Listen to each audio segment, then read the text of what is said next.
Hello and welcome to Flat Earth and Other Hot Potatoes. It's the Secret Hangouts. It's an every Monday feature of this channel. The topic today is seeing the flat Earth. Yes, our unaided eye, or aided with glasses eye, and instinct tells us it's flat.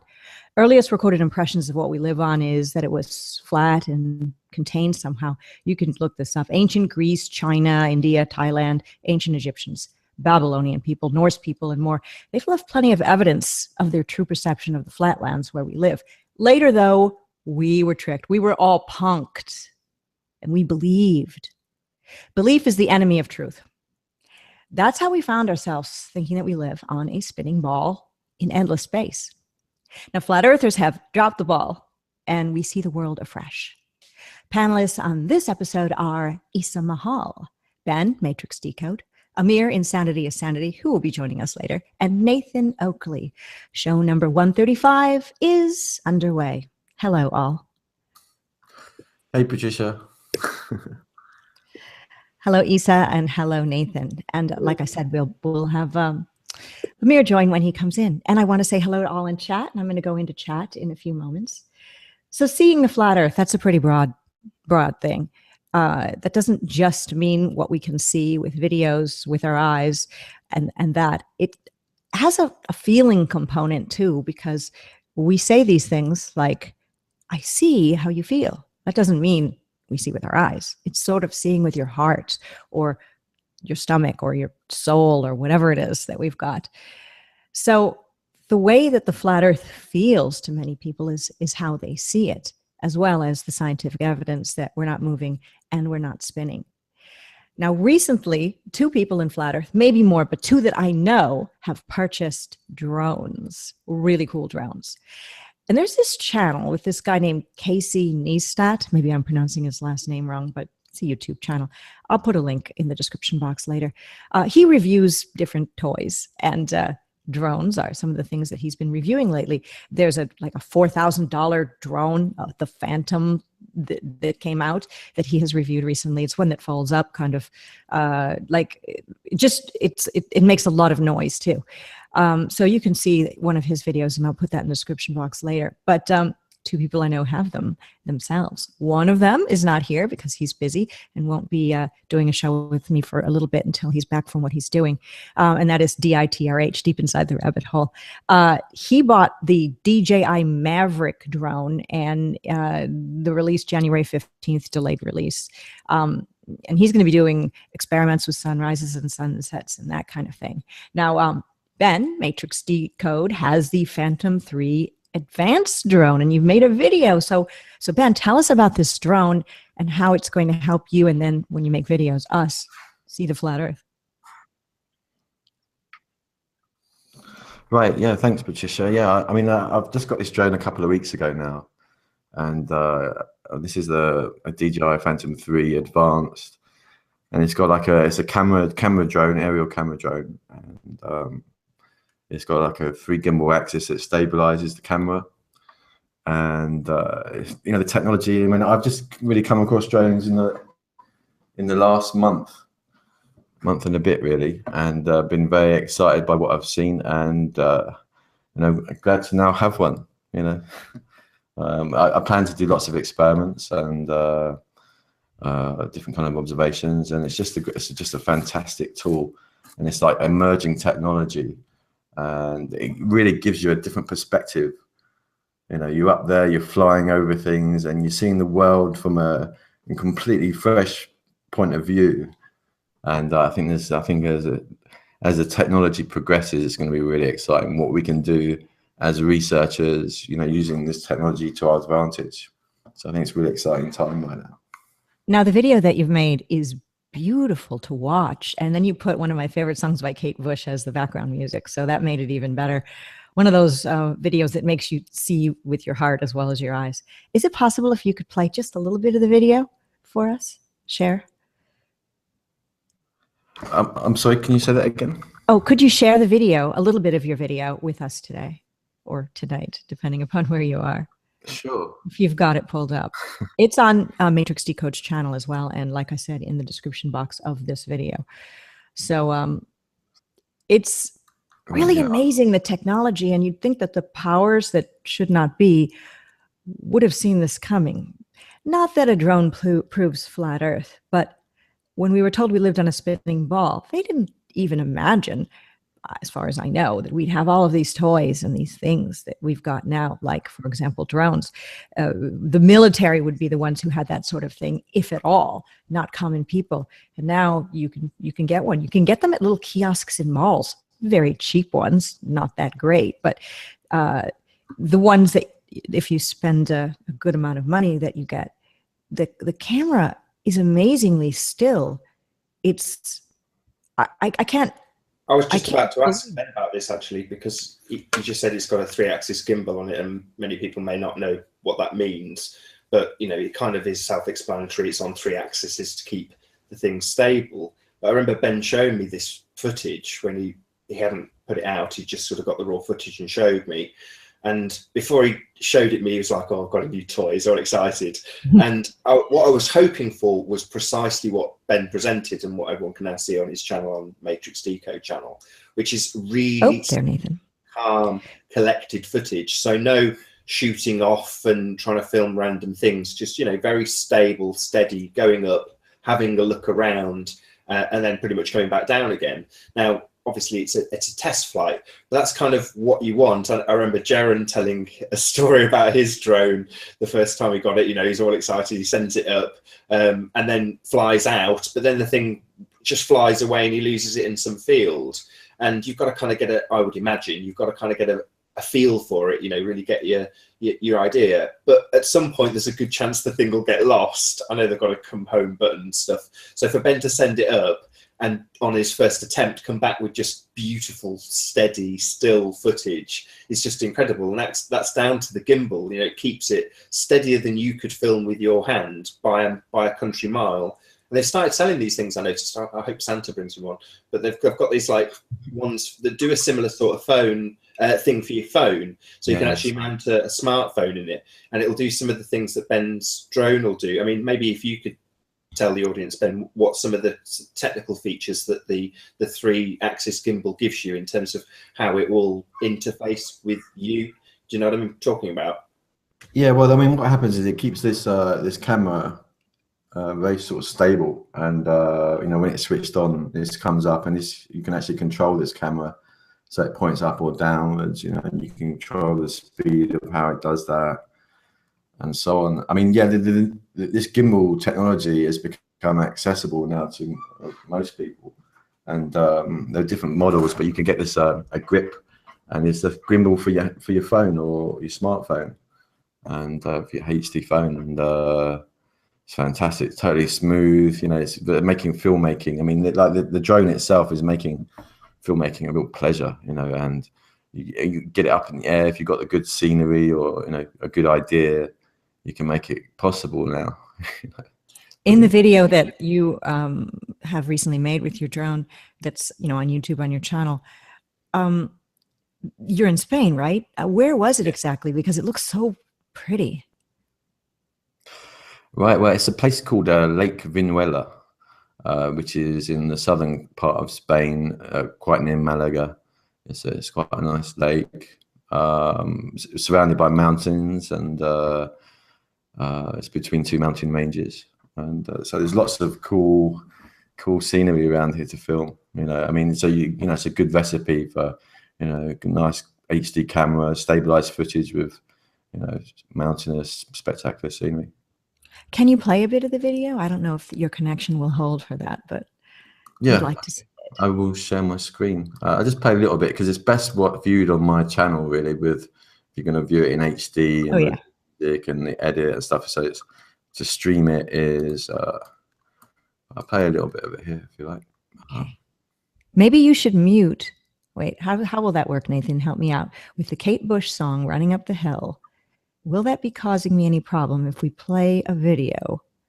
Yeah, we'll just risk it. I would probably say yes. So yes. So can we mute Ben? Let's see. If we mute Ben, can he still play the video? Yeah, we'll see.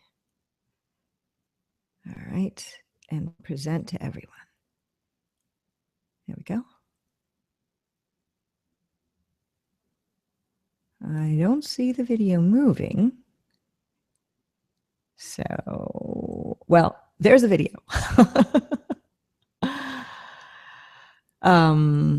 There he is in Spain, and I don't know why it's not playing. I feel like I want to click the button play, but obviously I don't have control over it. Nathan, one last thing. Because I've muted Ben, that wouldn't stop his video from playing, correct? No, I'll bring it up. It might be that it's just got like a bandwidth. So if I bring Oh, it up, there it goes. I'll screen share it. Yeah, I see he's playing it. A bit of a jerky. Yeah, it's a little bit jerky. But I don't want to play his whole video on my channel anyway. But I didn't want to have the, the song playing and get a copyright strike for stealing Kate Bush's music. All right, I'm going to unmute Ben now. I can't unmute him. Oh, he's unmuted himself. There you go, Ben. We weren't able to see much. It was a little bit jerky, but that's fine. Nathan's got it now. I'm going to mute you, Nathan. The technicalities of doing The Godfather. Wait. No. Not that. It looked like it was The Godfather coming up, Nathan. Of all things. How weird is that? Anyway, we will not play the video because somehow The Godfather wants to play. Oh, wait, there it is. Let's see.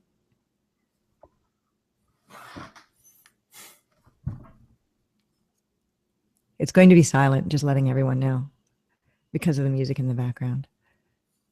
We can talk though. Yeah, so this is me down at the lake.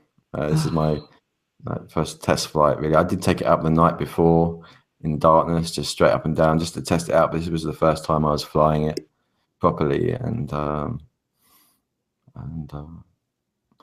yeah, you see the results in the video.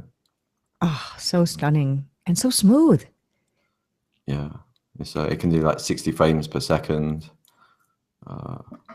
There's that lake you were talking about. Right. Yeah, I plan to do more filming around the lake and up the mountains, down by the beach. I've had the drone 2 weeks, and I spent a whole week filming with a couple of friends, William and Susie, in fact, who appear in this video. And yeah, the Ganskas, they're really good people.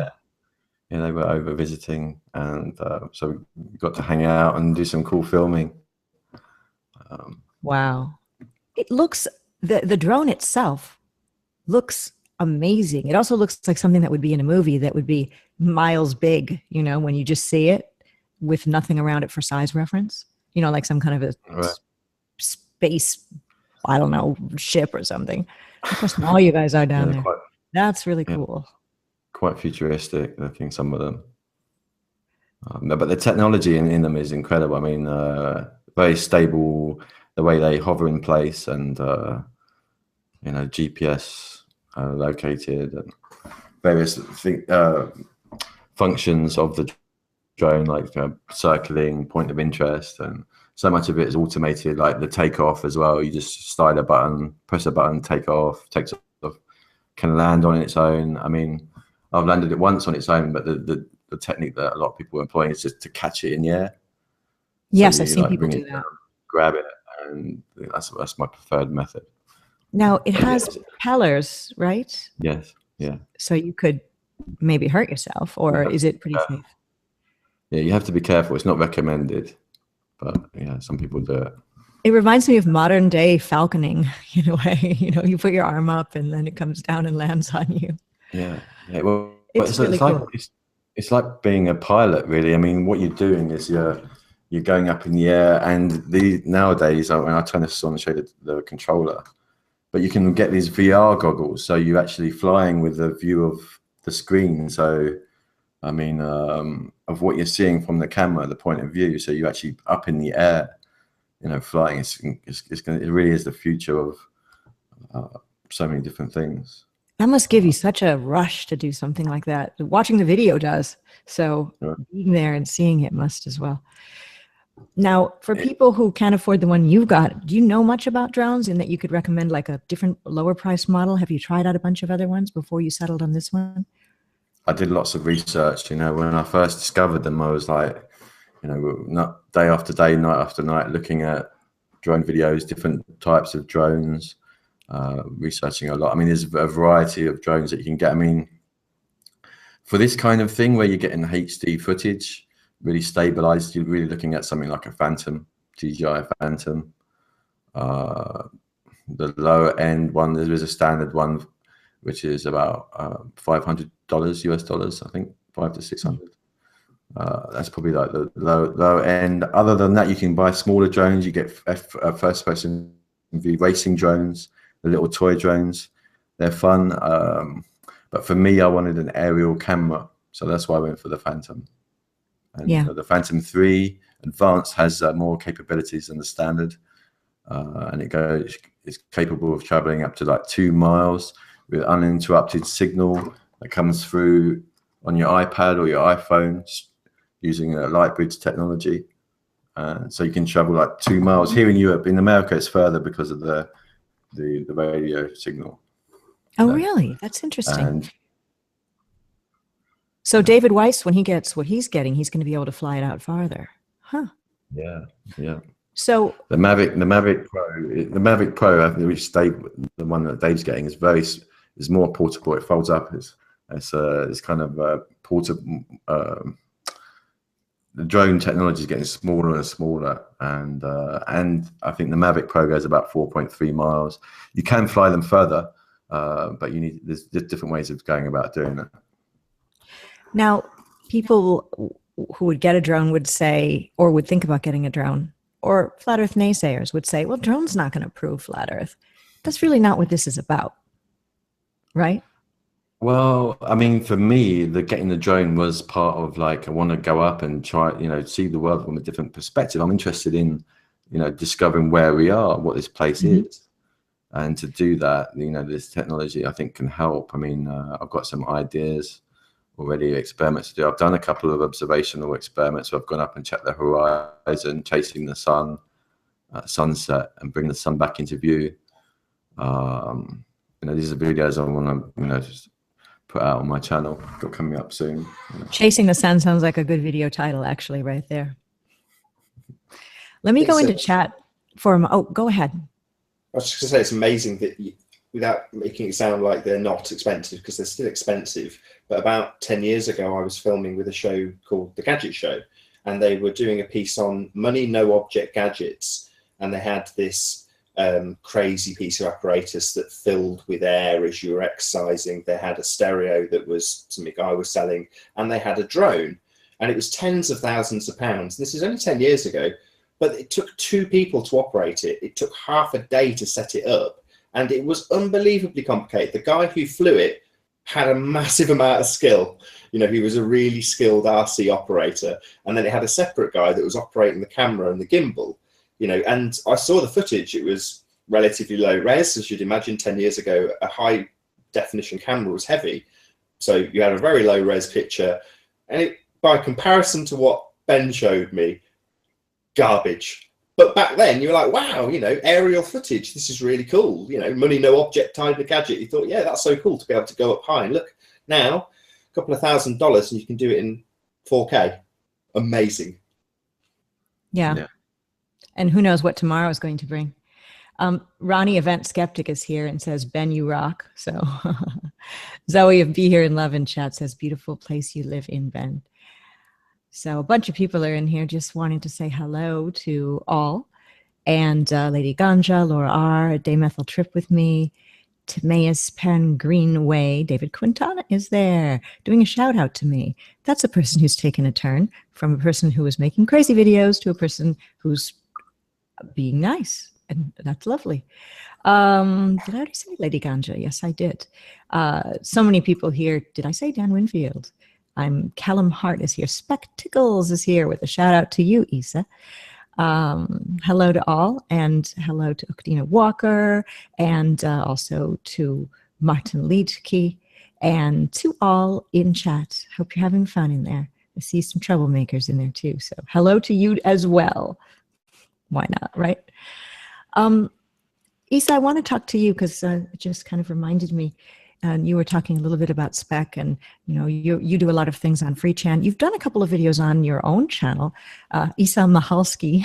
If you don't know, it's in the description box if you'd like to subscribe, because you do have another channel that's Isa Mahal, and a lot of people go to that one and think, well, what's on this channel? But I gotta get rid of that. Yeah, it's confusing people. Oh, I gotta get rid of that. Yeah, well, you know what it was when I first came out? I got hacked and had to make a new account. It's great. Yeah, that's how it goes sometimes for some people. people. I got sniped on hang out, but yeah. But you've been doing videos recently about NASA and NASA's lies. Can you give us a little look into what the motivation behind your videos? They're sort of short to camera, vlog sorts of videos, and I really enjoyed them. I like just hearing you speak on your own. Oh, thank you very much, Patricia. I'm always so happy to be on the show and with the crew, Nathan over there, and Matrix Decode. I was wondering if we could put a P900 on that sucker, but we'll talk about that in a second. I was thinking this, talking about seeing the world, right? So it's like, I think with this NASA stuff, and I appreciate you, being able to see it this way, is the idea that it's, how we look at this. Like, why can NASA legally lie to you? Or lie to, why can NASA legally lie to the public? And I think it takes a kind of a different perspective to see why, see how, and then be able to pick it apart, and then to be not so negative about it. Because I think there's this kind of, I look at it like an undercurrent of an anger regarding NASA because of people being under the impression that their tax dollars are funding it. And, but that would be to say that we understood what money is.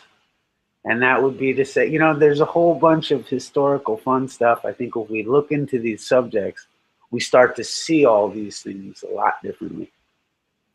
But so thank you. But yeah, I've been making the little videos, and I got to get rid of that channel. Yeah. So we blame NASA. I mean, it's kind of we need a villain in this whole thing. We blame NASA, but are you kind of saying we should, in a way, blame ourselves for being gullible and not understanding that our money is funding these things? I mean, SpaceX, everything, European, ESA. I mean, we're all in. Do you think we, in some sense, are to blame for our gullibility and our lack of understanding about money? I don't want to say that it's. I look at it. Michael Tsarian put it well. It's not. This is the ability, I think, of the height of what I think of flat earth or waking up at every particular turn is the idea that it's not that you were sold a lie that what really is the rub. It's that you bought the lie. It's like, you were invested in it, and there's all this angst in what we were taught in regards to, well, who taught me this and that. And I think once we go and dissect these subjects without emotion, we learn to accept. I mean, it's not that there is anyone. Is there anyone ever else to blame but oneself? Really, almost ever. So and just the ability to take that approach and remain sane, if you will, while doing it. Like, seeing that, hey, there might be some light at the end of the tunnel. We might actually be able to, win individually in our lives. I don't know. I see remedy and I see solutions. And I think if we can change our perspective on all of these subjects, we won't necessarily allow the anger to tear us apart. But therein lies its own problem there, Isa. So once you've been deceived, to admit to yourself that you've been deceived is much, much harder than actually being deceived in the first place. So you've got to have a bit of internalization, which most people don't want to do. Yeah, and that's really the remedy of the whole, and that I think is the actual, I was actually talking to Spec the other night on FreeChan, and this is what, I mean, me and him were really going in, and it's the idea that how, I can't prove to you that now exists, right? For me, but at the same time, like, what's a more explosive and more interesting question to ask is, can you prove that now doesn't exist? And I think that just sets that. If you're watching the rerun, then now isn't now. Well, it is but that's all. I think that's the only value of Albert Einstein in the term relativity is that's a relative, thing, because it's like, you know, you're going to have your nows, and it's about cultivating that thing. You know, not letting it go and being okay to be alone on this flat earth. Like, I'm so happy to have found this, you know, what I almost call the flat earth, you know, family or whatever. It's like I look at it like this. Instead of being mad at businesses that don't pay taxes because, you know, in your mind and understanding of economics and supply and demand, you think that, you know, there should be some kind of taxes for churches. Make a church. Make the flat earth church. You know what I mean? And make it tax exempt. Make it, you know, so that all gifts and donations go to the needy. Use these things as opposed to, there is like, Bob Marley was asked, like, you know, what do you feel about using the fruits of Babylon? Because he was using electronic music and recording in a studio or whatever it was. And I think Bob Marley looked at the guy and he goes, dude, Babylon has no fruit. It never had fruit. And it will always be those of us who are thinking and positive that will push society because no one else does. We are the only thing that pushes society. But forgive me, I don't mean go on. I will ramble. So, no, I love when you go on. We all do. It's very interesting. At first, it sounds like a conversation with somebody who's like way too high, and then all of a sudden you say to yourself, whoa, everything he's saying makes perfect sense. Yeah, you know, I like that in the sense that I like to if you're going to be affected by the fact whether I may or may have not smoked a joint, you're not going to consider the validity of some of the subject matter. Take, for instance, the U.S. did not win the Revolutionary War, possibly, as evidenced by the treaty that ended the war. I was going to ask you, Issa, you've gone through this about probably 3 or 4 times with me, but stuff about enemy of the state, you boiled down to about 60 seconds on your most recent video log. That was awesome. I mean, if you can do that on this, that'd be cool. Yeah, I'm going to try to do that. Actually, I might even hang out with a friend of mine, What World, to discuss some of the finer points in some of this. Because really, why can NASA lie to us? Well, the reason they can lie to us is because the U.S. may have never won the Revolutionary War. The NASA is an agent of the Department of Defense. The U.S. is distinct and separate from all the other states, which are also referred to as countries in Title 28, Section 297 of the you know, their code. You know, so all of their code implies that we, as conscious individuals, can win. Look up the Uniform Commercial Code, tender of payment, the idea that the United States is a bankrupt corporation. That's where the 1933 Trading with the Enemy Act comes in. Each United States citizen is considered an enemy of the state. Why do you think you would get the truth? In Maxwell v. Dow, it says that the United States citizen isn't protected under the first 8 amendments of the Constitution. But when did the United States citizen happen? Well, the United States citizen happened when Lincoln offered black people freedom in the South, and when they took what they considered freedom, the United States citizenship, they didn't realize that they were signing into a position that wasn't protected under the first 8 amendments of the Constitution of the federal government. So when the South wouldn't give back and let black people free, they invaded it because they said, you took our property, the United States citizen. Never before would a state citizen would have ever considered to become a United States citizen. The United States was made by John Adams and those gentlemen and crafted to make it so that you could put the debt onto it. And once we understand that we can discharge things too. But those are whole 10 other conversations down the line, and I haven't even gotten to them. And I don't want to preach. Like, I don't want to tell people. There's some people out there that don't, and you know, disagree with me. And that's fine. I'm not trying to preach. I'm just trying to point out why possibly NASA could lie. Preach it, preach it. You know, you were talking about flat Earth being making it into a religion. Boy, that's going to get a lot of people angry. It's not a religion, it's a church. And that's a church, excuse me. I used the wrong word. Technical code definition, yes. Which doesn't have to mean or imply, you know, Jesus or any other kind of other church. It could just be, it's a position that can be awarded to a corporation with an EIN number kind of thing. And has a certain status. That's and protected. It would be protected. That's all it is. The problem is that bad people are using this information. Or not bad people, but people like this frickin' Pizzagate crap that we've been hearing about. Yeah. Like all those people use this stuff. Why can't we? Why can't we be intelligent? Why can't we show business savvy and show that we understand this system and understand that there's even a more spiritual hippy dippy side to it, which is fun too. Yeah. The idea that it says in the courtroom, "In God we trust." What does that mean? You know how you said there are no fruits of Babylon, or Bob Marley said it and you repeated it a little while ago, because he was being criticized for using electronic music, or just like we're using the electronic medium to get a message across.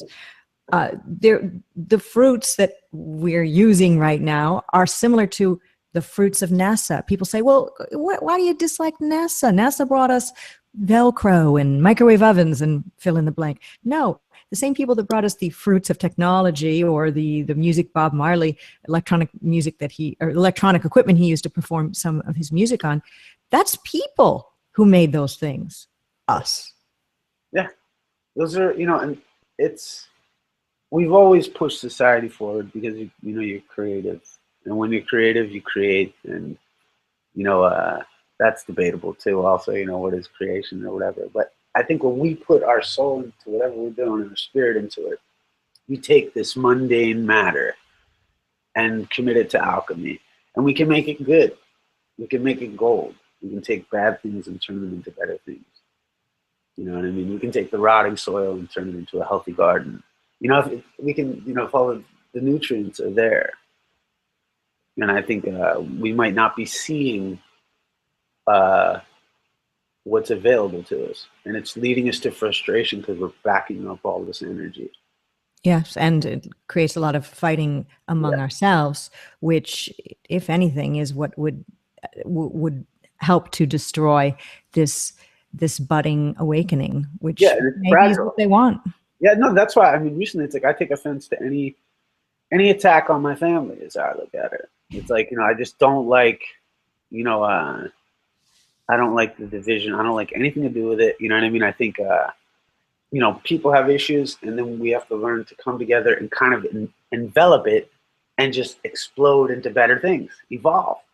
And this is where I think we can do this. I think as flat earthers, we're so malleable of spirit and mind that we can do it. Yeah, I agree. And it's where evolution actually can happen. The real kind of evolution, the evolution of ourselves in real time now, because that's why I like is now. It's the posing of the question, though. It's the, because people could say, well, now doesn't exist, or now is only relative, whatever. But at the same time, prove now doesn't exist. And I like that question on a lot of things. Prove I don't have the right to make it. Prove I'm not loved. You know what I mean? Prove I'm not worthy. Prove this isn't, God's gift to me. And if you can't, then let the record show it is. What could, in your opinion, any of us who are watching or listening in chat or at a later date do to help this whole flat and the whole truth movement in general? Do you have any advice? Forgive me, you're breaking up a little bit right there. But do you have any advice for all of us who are seeking truth, whether it be in the flat earth, or about things like 9/11, or about the money, or about who we are as conscious beings? Do you have any advice on what we can do to push ourselves to that next step that wouldn't involve what happens often, which is just a bunch of fighting about who's right and who's wrong? Well, I'll tell you, I think is it's like, take for instance this pipeline issue. Everyone's out there out in the street and they're out there fighting these police. It's like what I would say is, I think if we can learn to fix our homes first, instead of going out and worried about the elders of the tribe of wherever, you know what I mean? The elders of the tribe, whatever, I don't even think wanted anyone there for this whole fiasco that's going on as we speak, I think, yesterday, where there was a pipeline issue. They were spraying water on the protesters. The elders and the native, they didn't, I don't think, really wanted that. And I think also if we look to the remedies of these situations, and case in point for this thing, is that I think that possibly that oil company, whoever it was, sent everybody a letter, said, hey, we'd like to drill over here. And everyone went silent. They ripped up the piece of paper. Well, in contract law, that was an offer that was refused. And there's a maxim in law: he who does deny admits.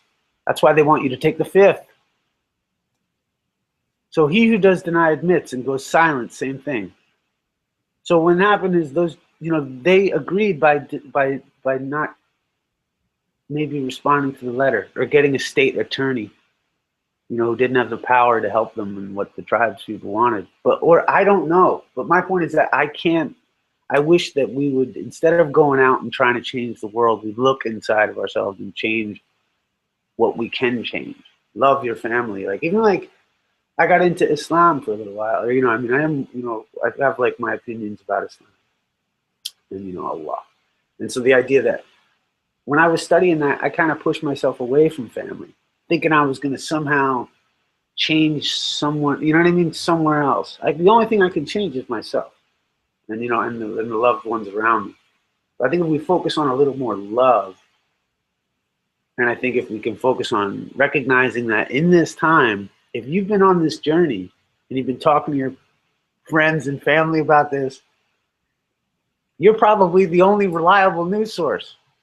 So essentially, they know it in their heart of hearts that when, you know what I mean, when we're around, it's like we're actively, you know, shaping the thing. It's like I cannot take if someone slights me for being a flat earther, I cannot take them seriously. And I agree. And I would recommend, and I would say, like, you know, as a gift, I would imagine from Snack through Free Chan, is everyone, when you come across these people, just try to tell them about the deals of Free Chan Coriolis insurance. Because if they think they're spinning, just sell them a deal. We've got longitudinal, you know, assessments, you know, so just really like take advantage of the fact that, you know, try to have fun with these people that are going to come down and be hard and be mean. Turn what they say into gold. That's what I would do. All right. Well said. I'm going to ask the same question of Nathan Oakley without repeating it. I know you know the question that I just asked. Just in a nutshell, what can we do to further things? What do you think, Nathan? I think the answer is in the question. I mean, do. It's as simple as that. There's many people who are watching who are mere bystanders, and you can take offense all you like to that, but actually doing things is what will lead us on. And you kind of, the first thing you answered when you answered this, Issa, was similar. You said we need to sort of take charge of things that we can actually do, being able to, I think you said, repair our homes. And I completely fundamentally agree with that. We should learn more skills. I mean, I've recently subscribed to a channel called AVE, and he basically shows how to drill things. And one of the skills he showed off the back of a movie was a guy who was in a situation where he had no cell phone charge, but he's got a whole bunch of other things that have got charge in them. He just doesn't know how to get charge from, say, a car battery into his mobile phone. And the guy on this channel, AVE, was saying, this is pathetic. You know, this is a skill that we should have. You know, if you're in a pinch and you can't get charge into your phone, he joked and said, so you can play Angry Birds, but you get the point. It's something we should be able to do. Yeah, in that situation, I bet 99.9% of us would all be absolutely screwed. You know, we couldn't dial, we couldn't call the emergency services or a friend if we were in that position. So, you know, there's a lot of things that we are physically incapable of doing because we haven't taken it upon ourselves to learn how. And, you know, I know tomorrow we're going to be talking about public speaking, and that's something that you and I, and certainly Issa and Ben, have taken it upon ourselves to do, to speak openly about this subject of flat Earth and how we have come to see it. You know, that's what we're talking about right here and right now, you know, and hopefully passing that information on to others. And I'm not putting, well, I am kind of putting down the people who just watch, because there's a lot more that they can do also and choose not to. Well, there's a lot of people who just watch, who, I mean, I used to just watch at first before I decided to, you know, come talk to other people and express my opinion as well. So today's just watcher could be tomorrow's content provider, but there's a lot of people behind the scenes as well who are watching and who are commenting and sharing videos. So that's really a plus. Just people in the live chat right now and that kind of thing. social media, just sharing things on social media that you find valid. I know I share a lot of videos. At Miss Steer is my Twitter, and if you follow Twitter, you'll just get lots of really great videos from various content providers there for you to watch or not, depending upon if it's your cup of tea.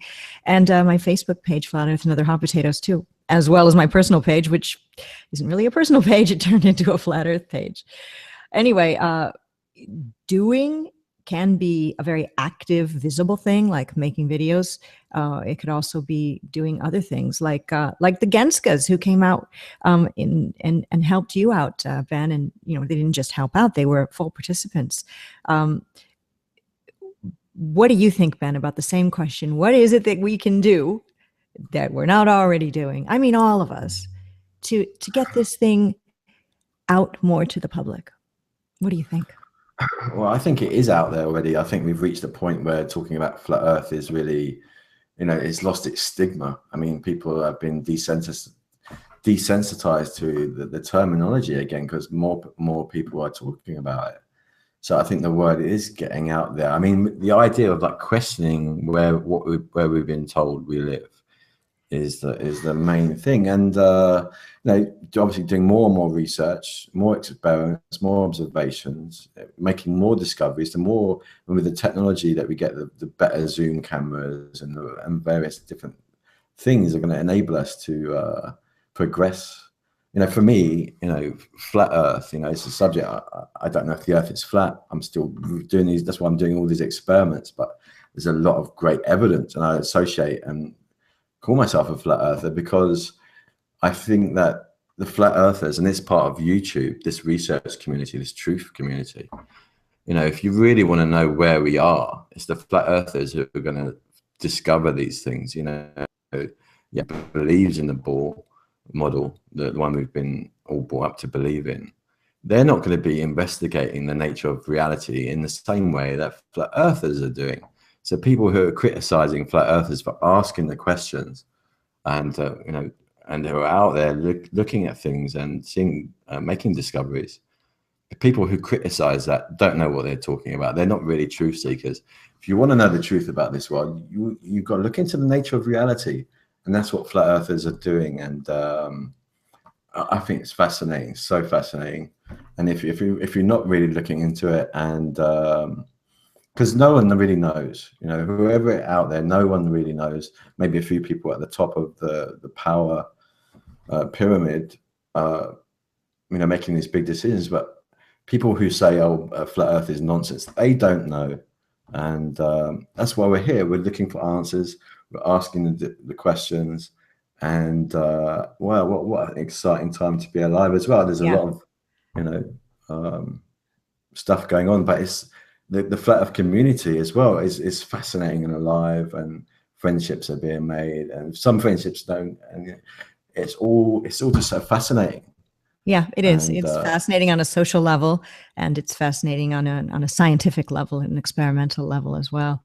So calling ourselves flat earthers, even if we don't know because nobody's been out and been able to look down, but we have evidence that shows that we are not spinning, and we have evidence to show that there is no curvature. So calling ourselves flat earthers, you think, Ben, and the rest of the panel, is a step toward legitimizing this whole thing, as opposed to saying, I'm on the fence, I'm a skeptic, or, I believe we might live on a much bigger ball, that kind of thing. You want me to go first? Yes, please. Yes. I mean, no, I think flat Earth's a very loaded term.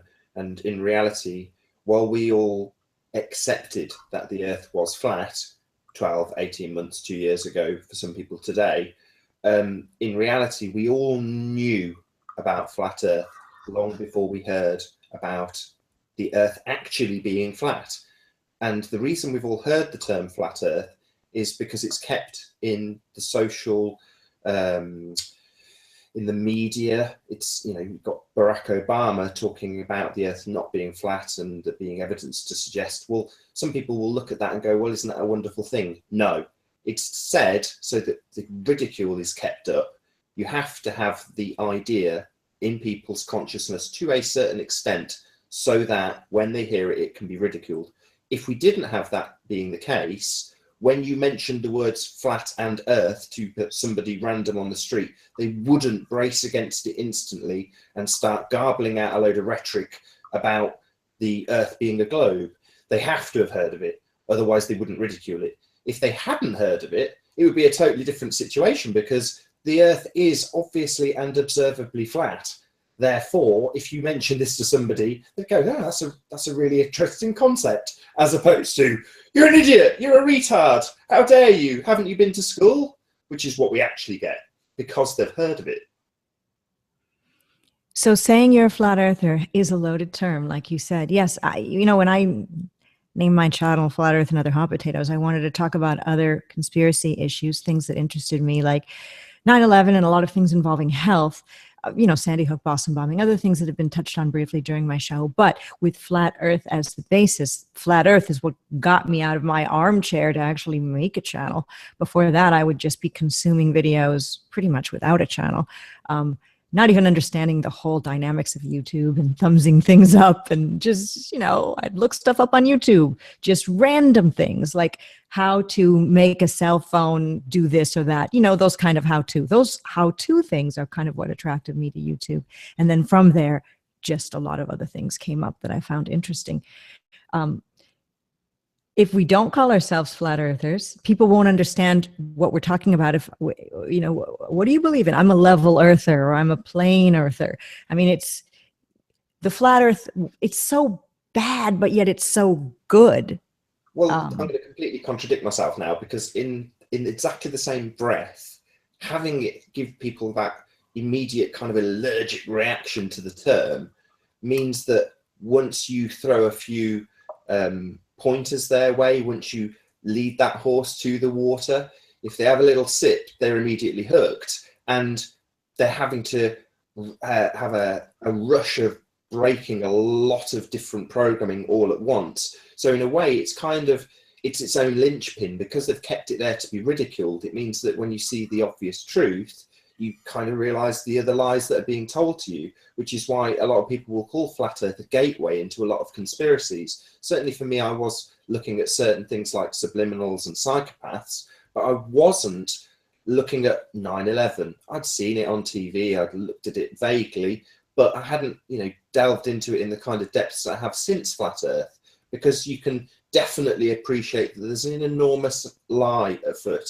And upon realization, you go, well, it's the foundation. It's the foundation for our scientific belief. What else spans off that? Well, most things. So it's quite a reality sandwich that is Moorish. Exactly. And in chat, we've got Mark Ofsky writing, "We know it's flat. We know it's a construct. We know there's a creators. We know we can't trust the establishment. Those are all the things we need to know for now." And Flat Out Elected, which is a somewhat new channel, Flat Out Elected, all run together, says, "If the term flat earth offends people, then it's truth." So I love the term flat earth. I like it, because it's like, I've always, I like that it sparks what it sparks. And this is why, like as someone who's been, I've been protesting and been on this, on this, whatever you want to call it, in this information search for so long, you know what I mean? And shoot, since like 2000, 2003, it's like there's been a certain element of like I said before, that a certain element of realization that the only people that are a credible news source anymore are these people with these crazy ideas who keep on being able to explain the unexplainable to these people. And so when they find that, let's say, like I said, if you've got that credibility with your family, even though you're the loon, you're actually the credibility, the credible one, I think, in the thinking minds of most of them. I've seen it at my family gatherings, for instance. And so I just think Flat Earth is beautiful, because it takes it to the next level, where they thought, because I look at it like people now are probably like years behind where maybe any of us may be in like our own studies. So when they're all like, my friends, I've had friends recently, they're just coming to 9/11, like Nathan mentioned, like recently learning about 9/11. I've known about that, friends of mine have been talking about that for a while now. So if, you know, it's new to somebody, like you're talking, and then you take it to that next step of flat Earth, it just opens the floodgates of all the information that they realize that they have to go look into. I think it's beautiful. I think we have to own it. I think it's, you know, anyone else who's condemning it is just jealous. That's like, you know, how I feel about it right now. Well, don't be jealous. Join us. Laura R. writes, some laughed when they heard that I believe in flat Earth theory, but when I said the globe is just a theory too, they were speechless, which is pretty true. Ekanstaprak, sorry if I said that wrong, writes, it's not because they've heard of it. It's because they've been so indoctrinated with the globe, they automatically think anything else is just crazy. Flat Out Elected says he's a NASA denier. It's kind of a funny way to put it. Cindy Pritchard says, we're the guys sitting in a magic show shouting at how the tricks are being done. Yeah. Yeah. But you know what? No one's coming and throwing us out. I couldn't agree with that more. I'm going to add to that because that's a very good point. So I used an analogy before, and it was in reference specifically to NASA. So in my opinion, we are. If we continually make videos pulling apart NASA, we're just like that. We're sat in the magic show screaming from the audience stalls. The analogy I gave it was if you've got a guy who's on, let's say you're on a beachfront and there's a guy doing 3-card Monty and you walk up to it and there's a little crowd there and somebody wins and the guy's all chuffed and, you know, he talks you into playing and you play and you lose really badly and you realize that you've been ripped off, that you've been conned. So you've got a couple of choices at that point. You can either stand in the crowd shouting at everybody that goes past, look, this guy's a con man, or you can completely turn your back on the con man, walk the hell away and never go anywhere near him ever again. So that's what we're doing. We're maybe we are saying, look how he's doing the trick, but also many of us are getting up out of our seats and just walking out of the theater, walking out of mainstream. The problem with that, though, I think, is that you find the con man's at the bank. You're like, oh wait, hey, how you doing? Oh hi. You're like, you know, and then so it's like everywhere you turn, you're like, oh wait a minute, it's you again. Yeah, it's like this is true. Your nemesis, and that's why I think your nemesis only has any power over you if you're ignorant to his game. And once the game is up, it's a wrap. And so, like, you know, this is the freedom I think that, you know, can be enjoyed from this subject. And like, yeah, Flat Earth has brought me peace of mind, sense of safety because there's not going to be an asteroid hitting me on the head, and also a feeling of freedom, a sense of freedom, actually. I know I've been lied to. I know we've all been lied to. I'm angry, but more, it's not really anger. It's taking that anger and doing something positive with it that makes you feel less angry and more productive. Well, I think also, too, you get warmed up to the gallows humor. And then once you get warmed up to that gallows humor, right, then I think you strengthen yourself. And the thing is, and when you know how to, when you have like, I look at it, what's that, Nathan? So what's gallows humor? Oh, gallows humor. Like, you know, we're all going to die, sucker. You know, what's up? What's up, good looking? Oh, what are you upset because your gravy's not on your toast? You know what I mean? Like, oh, well, look at you. Oh, don't you have it bad? Well, I'm going off to the gallows to die. You know what I mean? Like that. And that position that, like, you know, and the I mean, I don't want to say it's like an idealism or something, but there's something that's ancient, spiritual. It's of mankind to fight and be ready to die on the battlefield against someone who would take you and yours. And I think in this world, like, you almost look at it like it's the best time in the world to go to jail. They're not going to cut your hand off. They're not going to freaking do this. No, there's actually a charging instrument. You might be able to get it. You might be able to discharge it. But can you understand how, why, the historical context? And understand that, like, can you prove that I'm not a child of God? Or could you prove I'm not the priority security interest holder? Having a priority security interest in the collateral, the defendant, the U.S. citizen. And then could you operate from that? In the chat, Osegvek, sorry, I can't pronounce that, says people feel empowered when they learn. It is pride that gets in the way of accepting new information. This is pretty true, actually. Martin Liedtke, this is a very Martin thing to say, says, you can't resist. Love is the answer, period. Perrin Greenway says he thought the earth was flat for more than 20 years. Well, you know what? There's people, I've, Nico Fouquet-Ward, he said his wife, who's Thai, just assumes it's flat, knows it's flat, and her family as well. It's just what they believe. And I've heard that there are many in more remote areas of other countries who believe it's flat based on the way it looks and the way it feels in their heart and the way their ancestors told it to them. And there's no shame in that. No shame in that. It's not primitive people living in caves. It's nothing like that. So Fred Caldwell says, even researching flat earth spins out my friends. So just wanted to say hello to Yvette and MG24 Pillbox as well. More Green writes, it was a year ago today that I started looking into the flat earth. This weekend at a party, a stranger came up to me and asked, are you the guy that thinks the earth is flat? That kind of thing hasn't happened to me yet. And I know Martin Liedtke's had people approach him and know. Have any of the three of you had people on the street who recognize you from YouTube or that kind of thing say, hey, are you that guy? And asked you about flat earth? Yeah, a guy at work. Yeah. So what did he say? Nathan, I've seen your YouTube channel. Are you okay, man? Or was he interested in the whole flat earth thing? Yeah, of course not. He immediately started to debate it and state that it was he pointed at the moon and said, is that flat too? That was his first reaction. Yeah, that's usually what people say. So I quizzed him. You know what? That's Could my be. reaction. I tend to quiz people on their beliefs when that happens. So I quizzed him and he turned out to be a pagan. Interesting. Wow. Very interesting. Max Malone is in the chat and said, if we're in a realm, and we are, it means we are all criminals and are in a prison. You can't change a prison. Well, no, but wasn't man given dominion over the earth? So why do we? So you can't be. Why do you? Why no? Like it's a prison. It's a concept of the earth. Like I've said this. I like this. I don't know how I'm gonna put this to a song yet, but it's like the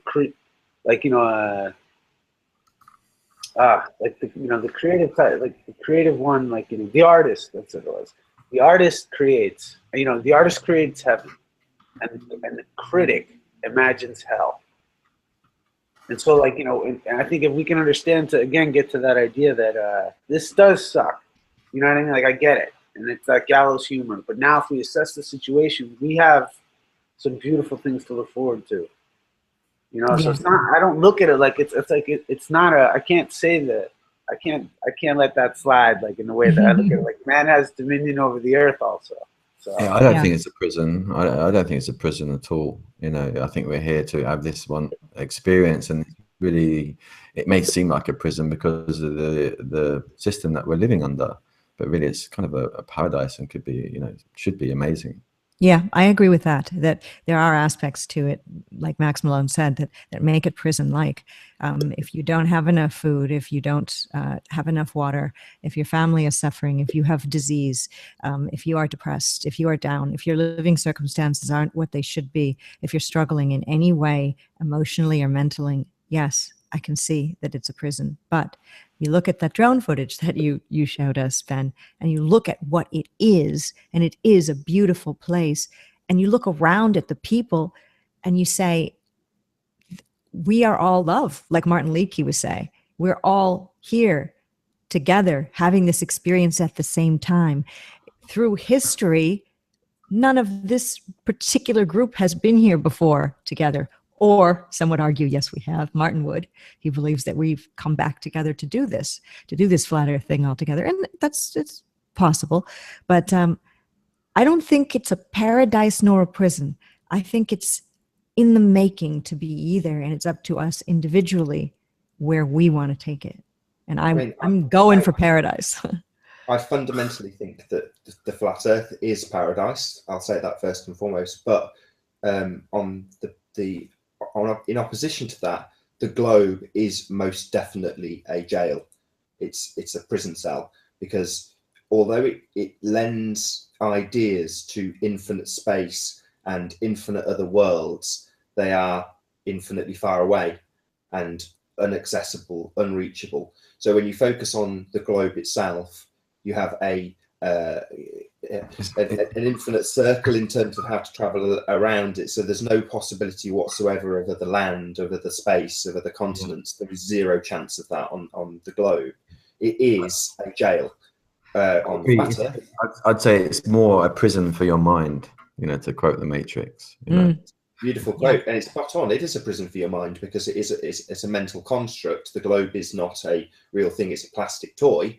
But in your mind, you make it real, and in making it real, you put yourself on something that's spinning and hurling through space, and essentially turns you into a tiny speck of dust that is nothing. But you do that. It's nothing. We spoke about this earlier on in the show, where you are the only one that can be lied to. You have to be accepting of that lie. So it is a construct that you create. You are essentially imprisoning yourself by believing in the globe. And so creating the world in which you want to live is all of our responsibilities. Yeah, can I say, sorry, Patricia, can I just say something? Like, yes. You know, for me, the flat Earth, I mean, it represents so much more than just the shape of the Earth. It really is more of an attitude, you know, and a mentality of freedom in being able to question things, which so many people apparently cannot do. They cannot question the status quo, cannot question their education, indoctrination. You know, flat Earth to me it represents a rebelliousness, and an ability, an open-minded ability, a freedom to think for yourself. It has that to it as well, in search of the truth.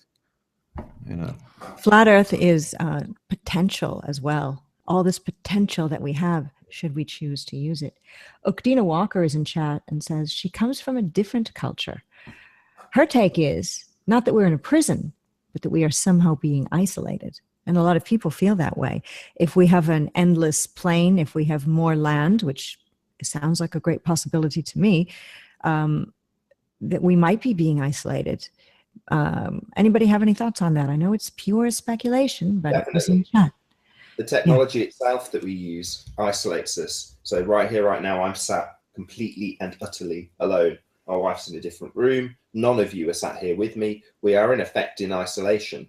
Now, we could argue that we are working together, but we are essentially on our own. And when we use Twitter, we use Facebook, we use all of these social interactions, you will notice that people will actually use those social tools when they are in someone's company. Very few people will switch their phone off and say, right, no interruptions, I've actually got a person with me. They're more interested in their Facebook status updates and what everyone's been eating for breakfast that day. So people are becoming more isolated through means that we are told, it's like everything, they flip it and reverse it, that are bringing us together. They call it social media. Well, really, it's social isolation. Yeah, it is. It definitely is social isolation. Just go anywhere and you will see people looking down at their phones as opposed to looking across at who's with them, or even at strangers, or looking up at the skies, which is really another way that we're all being fooled because we're not watching things. I've seen a lot of people lately say things like on Facebook, saying, you know, the sun just seems much hotter, not temperature-wise, but the sun itself, and brighter than ever before. And I think, well, possibly this is true, but possibly because we are flat earthers, or whatever we want to call ourselves, we're looking around more. We're putting down the social media and we're looking up and saying, did the sun always look like that? And maybe the answer is yes, maybe it's no. We don't really know. Flat Forest says, rise up as the living and respect the gift you've been given. The alternative is to run for your lives, asleep to the reality of the flat, motionless earth, who you may not even know is now. Flat Out Elected says, coming to a flat earth is truly like coming home. So many good comments in here. It's so many weird. good comments. I was going to say, like, with the idea of, like, perceiving more, like you said about noticing the sun, you know, noticing it. And it's like, I think it's like television. It's like, okay, you know, is television the reason why everything's wrong in the world, you know, or something like that? Well, or is it the inability of people to just sit down for half an hour, watch a show, and that'd be it, and turn it off? You know, like, it's like, instead of, like, there are no fruits of Babylon in a sense. Like, we can only, if we allow ourselves to get sucked into their platform for control, then you're willing to be manipulated. And I think the scariest thing, it's like, you know, take the idea, like Athena said, it's like the idea about, like, let's say this is or like, you know, it's been proposed from whatever teacher, from a teaching, that this is like a, you know, has something to do with like being isolated or something. But what if that is actually, you know, not necessarily the case? What if it's just the idea, the safety of thinking that? Like even that definition of it allows you to be safe in the idea that you have a clue about what's going on. When I think what essentially is needed is the idea and the ability and the strength and the fortitude to look into the abyss and know that everyone doesn't know. I think that is the scariest thing. Like if you got to the tippy top of the dark pyramid or whatever with the Black Pope and he just shook his head, is it flat? He'd say, I don't know. You know, or is there life after death? I don't know. You know, it really, and it's the ability to have the strength to look into the same scenario that all of the others have looked into and realize that we don't know. Yeah, I kind of agree with you, but I kind of disagree with you on the same time, because you say look into the abyss. I just say look. I mean, the amount of nonsense I heard from people who'd come into Flat Earth, looked at the Mandela effect, and were quoting nonsense because they hadn't actually looked or weren't that observant in the first place. And a paradigm shift like Flat Earth suddenly makes people actually look. And personally, I mean, for years, I didn't have a mobile phone. I didn't want it. I remember having arguments with bosses saying, well, how are we going to get hold of you? And I was like, well, I don't care. Buy me a phone if you want. And of course, they weren't interested in that, but I didn't have one. So I wasn't engaged in that particular aspect. Same with TV. I didn't have one. So it was much easier for me to switch off from those programmings. While at the same time, when I was taking flights around the world, I'd be the guy at the back of the plane looking out the window, observing how flat it was, noticing the fact that it was the same out of both windows on both sides of the plane, that there was no curvature. You know, I was paying attention to that. And when you looked around the plane, you saw every other passenger with their gin and tonic looking at the back of a seat rest at some horrible picture, some horrible movie with the sound of the engines drowned out with some half audible, you know, just why isn't anybody paying attention to what's going on below them? You know, be over land, and it would be breathtaking. Nobody bat an eyelid, you know, but some people just don't look. And this show is about exactly that. You know, I'm getting quite passionate because I'm all for this. The doing, the looking, the actually paying attention to your own surroundings. And that is an internalization. We talked about watching videos. And for me, when I watched the videos, I had a realization of all the things I'd observed, but put to the back of my cognition because of the automatic assumption, the automatic belief, whatever you want to phrase it, that the Earth was a globe. So you see these things and go, wow, look at that horizon at eye level on both sides of the plane. There can't be any curvature. It doesn't make sense in my head. Same with the flight routes. When you're like, well, surely we'll have a quicker route this way because we're in opposition to the spin. You know, you remember thinking it when you got on the plane, but then felt too stupid to ask when, you know, you did a cursory Google search. You know, it's one of those things that you put to the back of your mind. I remember being 7 or 8 years old and spinning a bucket of water around after having the explanation for gravity and thinking, this just don't make any sense. And then putting it to the back of my mind and then moving on with life. So when you find out, or when I found out the Earth was flat via a video, there was plenty of things I had paid attention to beforehand, as opposed to a lot of the people who will be watching this right now that will start paying attention in the aftermath. You know what? I just had an idea. Imagine this, right? If, okay, like every time that that any of us have introduced, or anyone like a glober, like the idea of flat Earth, it's like all of a sudden I imagined, like when you discovered flat Earth now, it put you in your backyard again in the same mind frame. And so like, you know, and like, you know, and I could see, like, I don't know whether it's funny or what, but the last time that these people have ever considered that notion was when they were a baby. Yeah.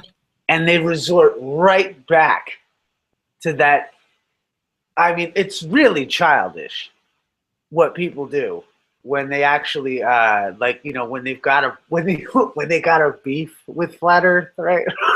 If you've got like a beef with flat Earth, I'd imagine you got problems elsewhere too. you know. 'Cause But it puts it's you. not an offense. It's like, and I love what Bob said. Hey, the truth is an offense, not a sin. But it puts you. Some people do act childish, as you said, when they find out. I think in resort they wake up at 2 years old. They're like, man, and start throwing shit. But a lot of Best bit. That's awesome. That's the best bit. So you have this sudden childlike wonder about where you live.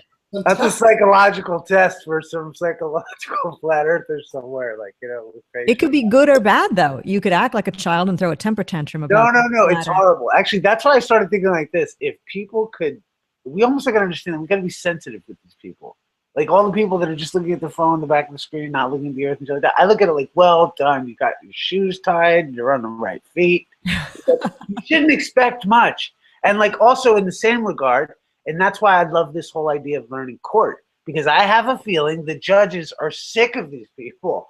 And then when you show up and you've been thinking, they're like, thank God, there's hope for the nation at last, because there is at least one of these people who's thinking. I think it's like the Marines in the sense that they're like, you don't belong. Like I wasn't in the Marine, but I'm saying I've heard it where they're like, you don't belong here, get out. Same thing, same approach. It's going to be a hard battle, but it's to make sure that you're deserving of it almost. You know? The childlike wonder is a good thing, though, about acting like a child when you find out the earth is flat. When you've done some research, watched some videos, gone outside, done some experiments, etc. When it hits you and you know it's true, I remember that feeling. I can still kind of bring it up in me, you know. Oh, I know right where I was. I was in my sister's like freaking kitchen, and I was like, but it's like, I should be able to see that. I know that I've seen that all my life, so oh my God, I remember exactly where it really struck me. It's a great feeling. I ran in and woke my wife up. I shook her in bed and pointed out the window, and I was like, "It's flat. The earth is flat." And she was like, "Whatever." Oh my God, that reminds me of your video with her laughing about. Dude, that is my favorite YouTube video I think I ever did. Like, you don't care, do you, Paul? Yeah, that's a good one. On Nathan Oakley 1980 channel, it's My Wife Doesn't Care About Flat Earth or something. It's a funny little video with Paula in it. I do want to say hello to Robbie D of the YouTube channel Celebrate Truth. He's going to be a guest on a future panel show. He just put out a DVD today and a video talking about it. Speaking of seeing the flat earth, our topic for the show, it's called Scientism Exposed. And of course, he is a Christian, and his whole mission is to show everyone that the earth is flat and we're being lied to and the creator is being hidden. So you might want to go check that video out. Robbie D, Celebrate Truth, Scientism Exposed. A link to it is in the description box of this video. Let me check back with chat and see what's going on. Oh, it's moving pretty fast. Want to say hello to everybody there who I missed before. So much crazy talk about Pizzagate. There's a lot of sick things happening in flat Earth, and I'm not going to pretend to think that this is a wonderful paradise, and there aren't horrible people controlling other people, especially people who are very young, and doing horrible things to them. But waking up to all the deceptions and waking up other people in your world and in your family, that's what can help stop this. All the deceptions really are all about hiding who we are, that we are not just what people call it, a meat sack that just dies and we're done at the very end. I'm not sure what happens. I don't know, but I don't think that we're just nothing. I don't think we came from nothing, and I don't think we go to nothing. So Brian McCarthy writes, the question I'd love to ask is, what is on the outside of this enclosed space we call Earth? That's the mystery now for me. Some people believe, of course, we've got a dome. Some people believe there's something over us. No one knows. No one knows. That's all about belief, really. But what about the idea that man was given dominion over the Earth? Not outer space, not under the ocean. Like, you know what I mean? Like, we have dominion over the earth. Like, it's almost like at a certain point, like, what is being grateful? And again, it gets back to this looking into the ability of this, I don't know, the mental abyss versus this like idea of there being this physical abyss, which NASA has proven, Bill Nye, thank you to Bill Nye, top brass flat earther, by the way. Bill Nye, Neil deGrasse Tyson, I always shout them out as our top brass flat earthers. I mean, Earth is a pair. That was hilarious. Who can forget it? From Neil. And then Bill Nye just said that it's an enclosed system.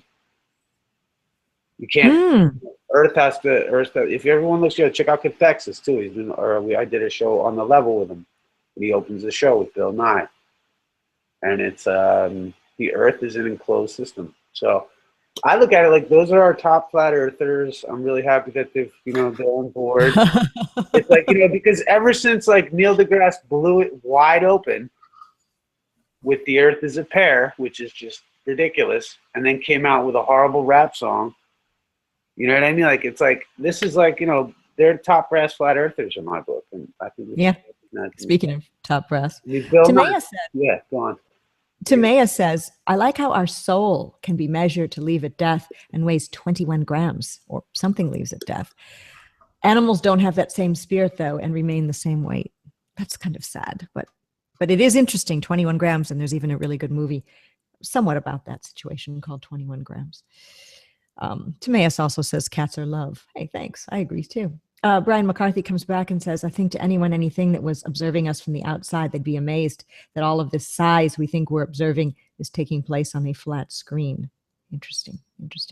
Edward Wilson says, oblate spheroid, ha, ha, ha. So many people in chat. Thank you for being here. I guess we're not going to be joined by Amir after all, so we'll have to send him nasty messages. No, of course not. Another show, another time. Also, Ben, actually, if I can, at some stage. You're going to do what? Say that again? If I can ask Ben something, I don't know. Oh, yes, please. At this point, let's ask each other questions if we've got any before we wrap things up. And Nathan, I do want to have, after you ask Ben a question and Ben answers it, you tell us about the show that you've got, that you alluded to, that you've got coming up tomorrow, the 22nd of November, 2016. Cool. Can you hear me, Ben? Yeah, go for it. Yeah, you showed us a photo. It seems like ages ago, but in flat Earth time, it's probably only 2 days. I don't know. But you showed us a photograph that you took at maybe, I don't know, I'm sure you had 100 miles plus in the shot. Is that something you're going to be making a video with and talking through? Yes. Recently, last week, I was at a place north of Gibraltar in Spain, the Rock of Gibraltar. I was about 28 miles north of that, inland, up 600 meters, a place called Gallows Humor. And I'm looking out over the Rock of Gibraltar, looking out over the sea that goes in between Gibraltar and Morocco, between Spain and Africa. And I'm seeing, with my zoom camera, I'm seeing boats at 30 to 35 miles, big tankers, and they're so tiny in the distance, zoomed in on them. I'm seeing 43 miles to Gibraltar, to Morocco, the coast of Morocco.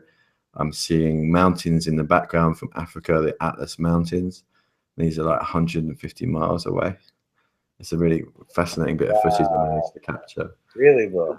The thing that I found fascinating, that footage, was you were taking the shot and you've got the boats across quite a wide expanse. So if you imagine for a guy who's on the shoreline looking out and measuring his curvature, it's that perfect photo where you can see that they're all on the same level. And even though the guy on the shore can measure away at 8 inches per mile squared and, actually basically ignore the vanishing point, it makes no difference when you've got a shot like Ben's produced, because you can see it's flat. It's as simple as that. Yeah, it's a video. I filmed probably a good hour and a half of video of boats at this distance under various conditions. And it's quite fantastic to see that far. I've not seen anything like it before. And that's going to be coming up on my channel very soon. That's cool.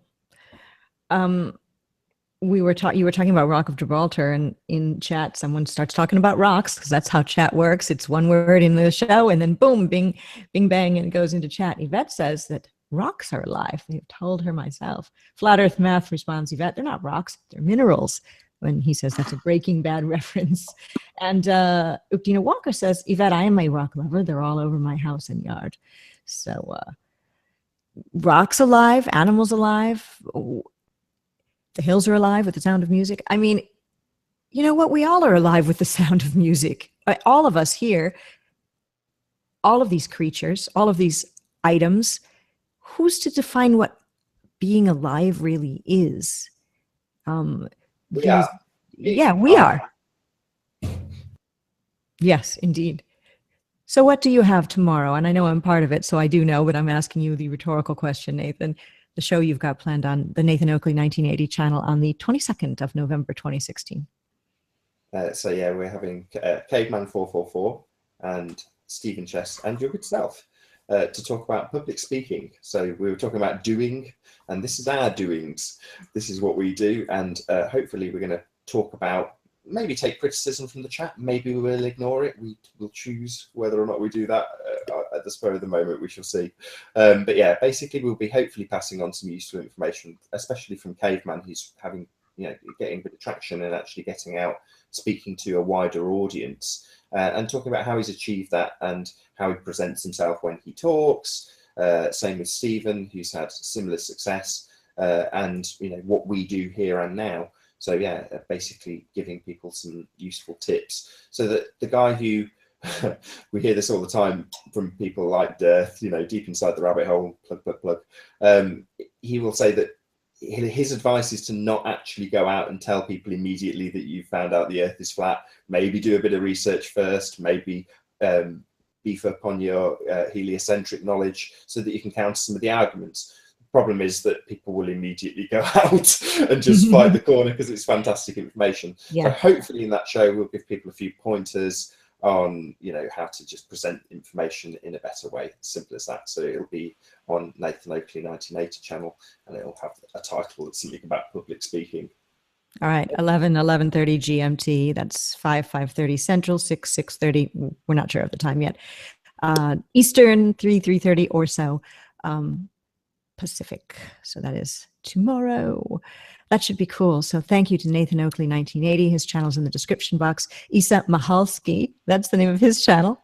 Thank you very much for being here. And thank you. I appreciate it. I always love talking to you. And of course, Ben, Matrix Decode.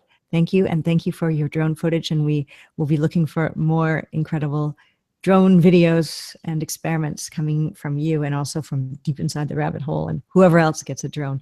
I think just by people watching your video, Ben, more people are going to get interested in the fun, just the fun of having one, as well as what we can learn about where we live. So thank all three of you for being here. This concludes episode 134 of Flat Earth and Other Hot Potatoes, and this has been the Seeing Flat Earth episode. Thanks to all in chat, and thanks for watching. And until we meet again, and we will, keep it flat.